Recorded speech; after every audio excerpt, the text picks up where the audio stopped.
அந்த ராமானுஜன் இருக்கும் வரை உழைப்பெல்லாம் தங்களது, பெயரும் புகழும் அவனுக்கா? இது தேவைதானா சுவாமி? சரியாக சொன்னீர் சம்பூர்ணம். குருநாதருக்கு புரியும்படி சொல்லும். என்னடா சொன்னாய்? இது கோபப்படும் நேரம் அல்ல, தீர ஆலோசித்து தீர்வு எடுக்கப்பட வேண்டிய நேரம். தங்களின் கீர்த்தி உயர வேண்டுமா இல்லையா? உயர வேண்டும். தங்களின் சித்தாந்தமே எங்கும் வேரூன்றி தழைக்க வேண்டுமா இல்லையா? தழைக்க வேண்டும். ஸ்ரீ ஸ்ரீ யாதவ பிரகாசரின் சம்பிரதாய பயிர் வளர வேண்டுமா இல்லையா? வளர வேண்டும். அப்பயிர் வளர களைப்பயிர் பிடுங்கி எரியப்பட வேண்டுமா இல்லையா? எரியப்படத்தான் வேண்டும். அப்படியானால் ராமானுஜன் என்ற களைப்பயிர் பிடுங்கி எரியப்படத்தான் வேண்டும். அபாரம், மிக அபாரம். ஏன் நானோ சுவாமியோ கூட இவ்வளவு விளக்கமாக பாடம் எடுத்ததில்லையப்பா. மிக அருமையாக தெளிவாக கூறினாய் சுவாமி. யோசிக்கவே வேண்டாம். கைலாசம் நிச்சயம் ஒரு நல்ல திட்டத்தோடு தான் பேசுகிறான். ஆம் சுவாமி, சதஸ் என்று கூறி ராமானுஜனை அழைத்து வாருங்கள். புனித கங்கையில் அவனை அழுத்தி அமுக்கி ஜலசமாதியாக்கி விடுகிறேன். ஆஹா, அறிவார்ந்த திட்டம். பிறர்க்கு எந்த சந்தேகமும் வராத பிரமாதமான திட்டம். கைலாசம் மிக அழகாக செயல்படுத்தி விடுவான் சுவாமி. என்ன ஓய், என்னை தனிமைப்படுத்துகிறீர்? செயல்படுத்தி விடுவோம் என்று சொல்லும். ராமானுஜன் கைகளை நீர் அழுத்தி பிடித்துக் கொள்ளும். நான் அவன் தலையை நன்கு நீரில் அமைக்கி பிடிக்கிறேன். கைலாசம், உன் அளவிற்கு எனக்கு பலம் ஏதப்பா. என்னை விட்டுவிடும். விபரீதமாக அந்த ராமானுஜன் என்னை அழுத்தினாலும் அழுத்தி விடுவான். போதும் போதும், இதெல்லாம் நடந்த மாதிரிதான். நடக்கும் குருநாதா, நிச்சயம் நடக்கும். தாங்கள் அதிருப்தி அடையாமலும் தடை சொல்லாமலும் வேடிக்கை மட்டும் பார்த்து கொண்டிருங்கள். மற்றவற்றை நாங்கள் பார்த்துக் கொள்கிறோம். எக்கேடு கட்டு தொலையுங்கள். இதெல்லாம் எனக்கு சரியென்று படவில்லை. நான் போகிறேன். யோ சம்பூரணம், குருநாதரை தொடர்ந்து சென்று அவரை நன்கு உறங்க வையும். இனி அவர் அதிகம் யோசிக்க கூடாது.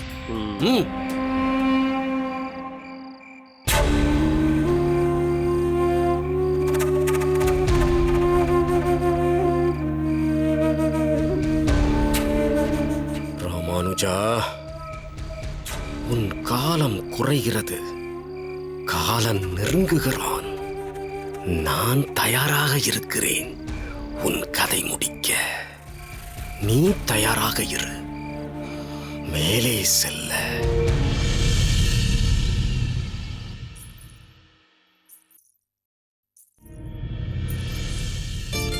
என்ன மன்னி, இப்பொழுதுதான் வந்தீர்கள், அதற்குள் கிளம்ப வேண்டும் என்கிறீர்களே?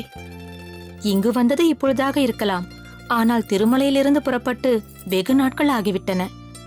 மதுரமங்கலம், புருஷமங்கலம், ஸ்ரீரங்கம் என்று எல்லா இடங்களுக்கும் சென்றுவிட்டுத்தான் வந்திருக்கிறோம். பூமியுடன் நாங்கள் இருந்த நேரம் முழுவதும் தாசரதி உங்கள் அண்ணாவை விட்டு அகலவே இல்லை. தாத்தா தாத்தா என்று அவருடனேயே பேசிக் கொண்டிருந்தான். அதில் ஆச்சரியம் என்னவென்றால் அக்ஷர சுத்தமாக ஸ்பஷ்டமாக பேசுகிறான். இதில் வியந்து போவதற்கு ஒன்றுமில்லை. பூமாவின் வயிற்றில் இருந்த போதே ராமானுஜன்தான் அவனுக்கு பாகவதத்தையும் பாசுரங்களையும் போதித்துக் கொண்டிருந்தானே. மேலும் எங்கள் திருமலை அண்ணாவை எல்லோருக்கும் பார்த்த மாத்திரத்திலேயே பிடித்துவிடும். சம்பிரதாய விஷயங்களை குழந்தைகளுக்கு பிடித்த வகையில் சொல்வதால் குழந்தைகளுக்கு அவர் மீது பற்று அதிகம். என்ன அடியனை பற்றிய பேச்சு அடிபட்டுக் கொண்டிருக்கிறது? வகுலா என்னை பற்றி நல்ல விதமாக சொல்லிக் கொண்டிருக்கிறாளா, இல்லை ஏதேனும் குறை கூறிக் கொண்டிருக்கிறாளா? பொதுவாகவே பெண்களால் அகத்துக்காரரை பற்றி கொஞ்சமாவது குறை கூறாமல் இருக்க முடியாதே. மன்னி, அதற்கு விதிவிலக்கண்ணா. தாசரதி உங்களிடம் அப்படியே ஒட்டி கொண்டிருந்தான் என்று உங்களை பற்றி உயர்வாக சொல்லிக் கொண்டிருந்தார்கள். அது அடியனுக்கும் தெரியும் அம்மா. வாய் வார்த்தையாகத்தான் அப்படி வினவினேன். என்ன வகுலா, நம் பொருட்கள் எல்லாவற்றையும் எடுத்து வைத்து விட்டாயா? சிறிது நேரத்தில் நாம் புறப்பட்டாக வேண்டும். என்ன அண்ணா, இப்பொழுதுதான் மன்னியிடம் சொல்லிக் கொண்டிருந்தேன். அதற்குள் நீங்கள் புறப்பட வேண்டுமா? நீங்கள் இங்கிருப்பது என் மனதிற்கு மிகவும் தெம்பாக இருக்கிறது. உன் விருப்பம் புரிகிறது காந்திமதி. பார்க்க போனால் இதுவே முன்னேற்பாடில்லாமல் கிளம்பிவிட்டோம். ஆச்சாரியருக்கு உடல் நலம் சரியில்லை என்ற தகவல் கிடைத்ததும் அவரை உடனே பார்க்க வேண்டும் என்று தீர்மானித்தேன். புறப்பட்டாக வேண்டிய சூழ்நிலை. அடியேனின் குழந்தைகள் அங்கு எங்கள் வருகைக்காக காத்திருப்பார்கள். காந்திமதி, முன்பெல்லாம் உன் அகத்துக்காரரை காரணம் காட்டி எங்கள் அகத்திற்கு வராமல் இருந்தாய். இப்பொழுது நீ தனியாகத்தானே இருக்கிறாய். திருமலைக்கு வந்து எங்களுடன் சில நாட்கள் தங்கிவிட்டு செல்லலாமே. இல்லை மன்னி, தஞ்சாவை தனியாக விட்டுவிட்டு வர என் மனம் ஒப்பவில்லை. அகத்துக்காரர் இருந்தவரை அவரை காரணம் காட்டினாய். இப்பொழுது குழந்தைகளை காரணம் காட்டுகிறாய். பின் எப்பொழுதுதான் திருமலை வரப்போகிறாய்? ஏழுமலையானை தரிசிக்கப் போகிறாய்? வருகிறேன் மன்னி, அவசியம் வருகிறேன். பார்க்க போனால் அக்கா இப்பொழுதுதான் சகஜ நிலைக்கு திரும்பி இருக்கிறார். ஸ்ரீபெரும்புதூரை விட்டு காஞ்சியம்பதிக்கு வந்தது ஒரு நல்ல முடிவுதான். இங்கு அவர்களுக்கு ஜானகி என்ற ஒரு சிநேகிதியும் கிடைத்து விட்டாள். கோவில் பிரதான பட்டரின் அகத்துக்காரி அவள். நாள் தவறாமல் வந்து காந்திமதி அக்காவை பார்த்துவிட்டு போகிறாள். ஆமாம் பெரிய பிராட்டி, நீ சொல்வது சரிதான். குறுகிய காலத்தில் ஜானகி மிகவும் நெருங்கியவளாகிவிட்டாள். ஒரு நாள் அவள் வரவில்லை என்றால் எதையோ இழந்தது போல் தோன்றுகிறது. காந்திமதி, நீ இங்கு வந்தது, ஜானகியோடு நட்பு ஏற்பட்டது, இது எல்லாவற்றிற்கும் அடிப்படை காரணம் யார்? இதை ஏற்பாடு செய்து கொடுத்தது யார்? திருக்கச்சி நம்பி சுவாமிகள்.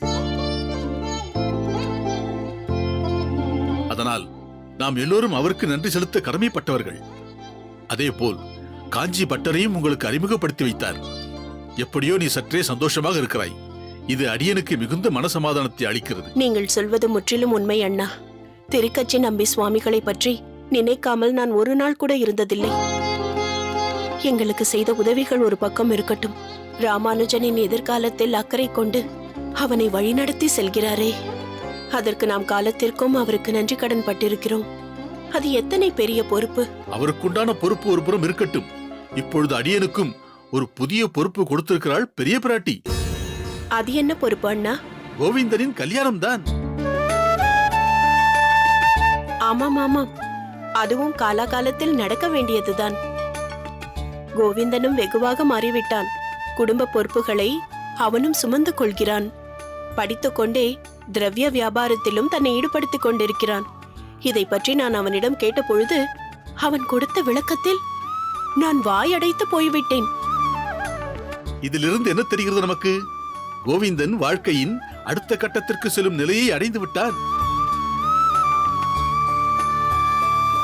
அதனால் காலம் கடத்தாமல் கோவிந்தனுக்கு தக்க ஒரு பெண்ணை பார்த்து கல்யாணத்தை நடத்தி முடிக்க வேண்டியதுதான். வேண்டாம்.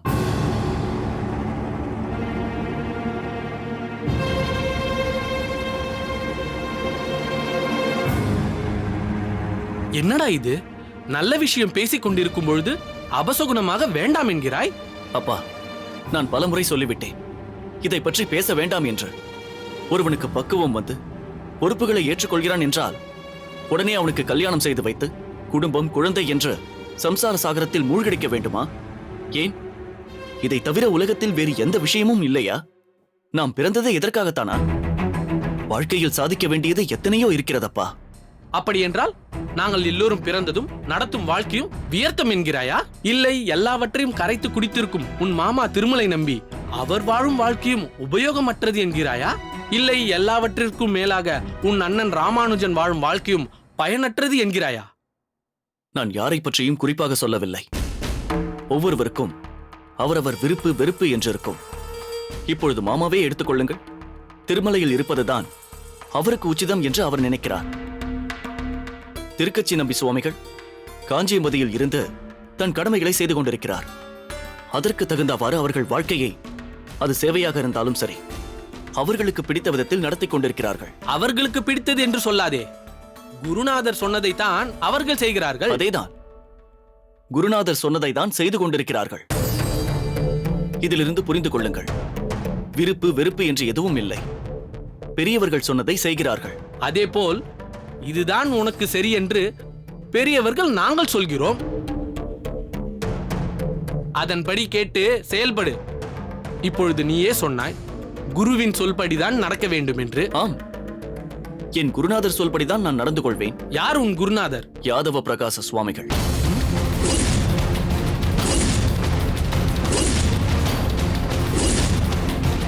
கோவிந்தா, அவர் உனக்கு கல்வி போதிக்கும் குரு, சம்பிரதாயத்தை போதிக்கும் குரு அல்ல.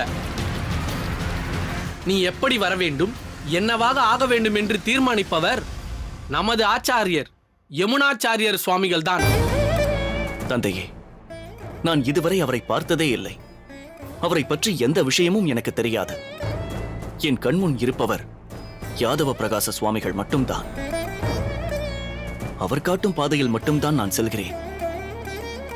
தயவு செய்து என்னை கட்டாயப்படுத்தாதீர்கள். என்ன இது? கிணறு வெட்ட பூதம் கிளம்பியது போல் நாம் ஏதோ பேசிக் கொண்டிருந்தால் இவன் வேறு ஏதோ பேசிக் கொண்டு போகிறான். முதலாவதாக கோவிந்தன் இங்கு இருக்கிறான் என்று தெரிந்திருந்தால் அடியேன் இந்த விஷயத்தை துவக்கியிருக்கவே மாட்டேன். இரண்டாவதாக, வேண்டாம் என்று பிடிவாதமாக இருப்பவனிடம் மீண்டும் மீண்டும் அதையே சொன்னால் அவன் பிடிவாதம்தான் அதிகமாகும். அண்ணா, ராமானுஜனும் இதையேதானே செய்தான். அப்பொழுது அக்கா பிடிவாதமாகத்தானே இருந்தார். ஆனால் அந்த அணுகுமுறை கோவிந்தனுக்கு சரிவராது. ராமானுஜன் ஒரு கட்டுப்பாட்டில் இருந்தான். ஆனால் எப்பொழுது கோவிந்தன் யாதவ பிரகாச சுவாமிகள் என்று ஒரு பெயரை குறிப்பிட்டு விட்டானோ அவன் நம்மை விட்டு சற்றே விலகி சென்று விட்டான் என்றுதான் பொருள். அதனால் இவனிடம் வேறு விதமாகத்தான் செயல்பட வேண்டும். அண்ணா, எனக்கு என்னவோ கவலையாக இருக்கிறது. கவலை வேண்டாம் பெரிய பிராட்டி. பொறுப்பை அடியேன் ஏற்றுக்கொண்டிருக்கிறேன். அதை எப்படி வெற்றிகரமாக முடிக்க வேண்டும் என்பதும் அடியேனுக்கு நன்றாக தெரியும். யாராலும் வெளியேற்ற முடியாத பிரம்ம ரட்சஸை என்னை வைத்துக் கொண்டே நீ விலகி ஓடச் செய்திருக்கிறாய். இப்படி நீ என்னை தொடர்ந்து விரோதித்தே வருகிறாய். இது ஒரு சிஷ்யனுக்கு அழகோ? உனக்கு ஏற்கனவே மந்திர வித்தைகள் தெரியும் என்பதை என்னிடம் நீ மறைத்திருக்கிறாய்.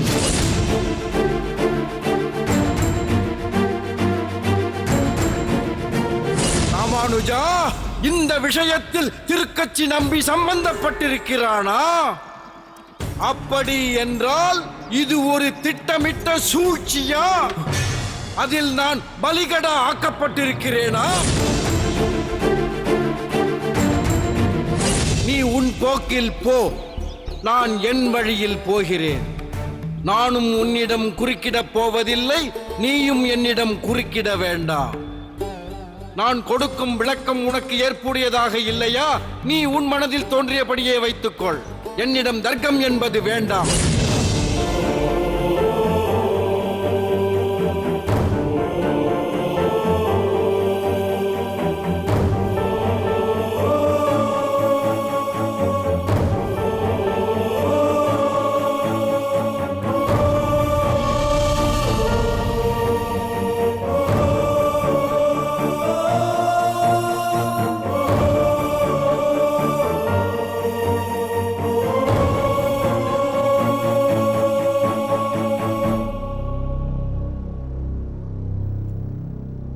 ராமானுஜா. சுவாமி, அடியேன் தாசன். ராமானுஜா, அந்தி சாய்ந்து வந்திருக்கிறாய், அகத்திற்கு செல்லவில்லையா? மனதில் சற்று சங்கடம் சுவாமி. தங்களை தரிசித்தால் தீர்ந்து போகும் என்று வந்தேன்.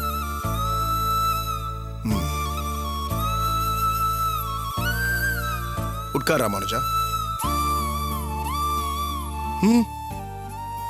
மேலே உட்கார். பரவாயில்லை, உட்கார்.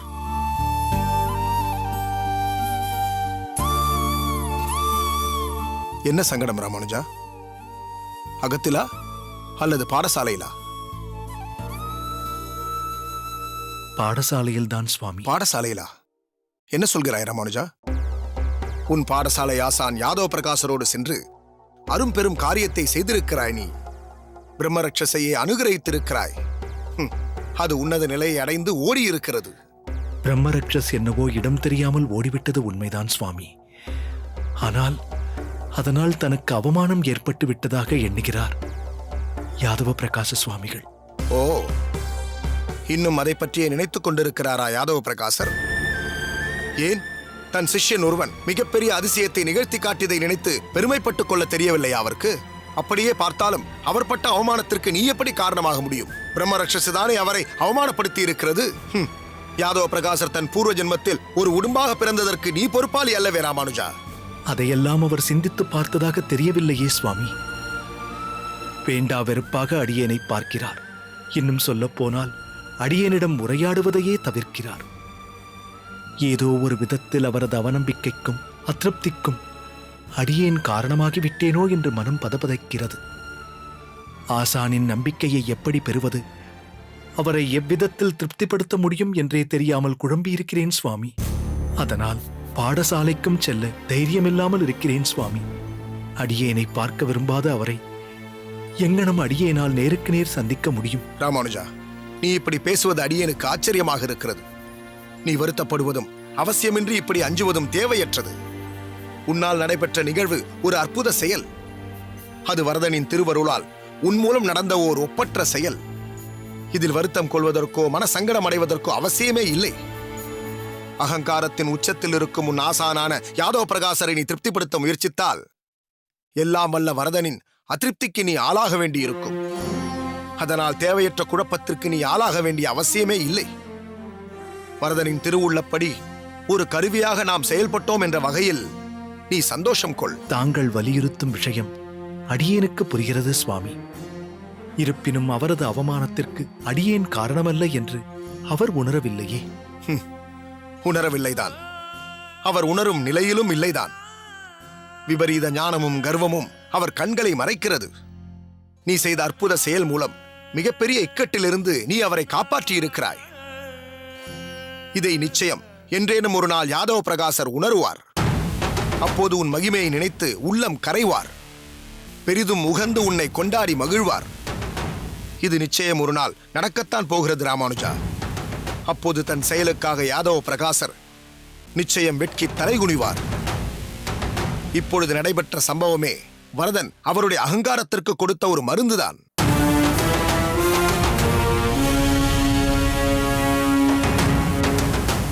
இந்த கோவிலுக்கு நான் அடிக்கடி வருவதுண்டு. ஆனால் உங்களை நான் பார்த்ததில்லையே. இன்று பார்த்து அதிசயமாக நீங்கள் வந்திருக்கிறீர்கள்.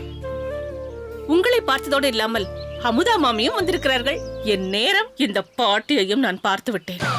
எல்லா தொழில்நுட்ப கலைஞர்களின் திறமையை வெளிப்படுத்தும் வகையில் உருவாகியிருக்கும் மாவீரன் கிட்டு நல்லவர்.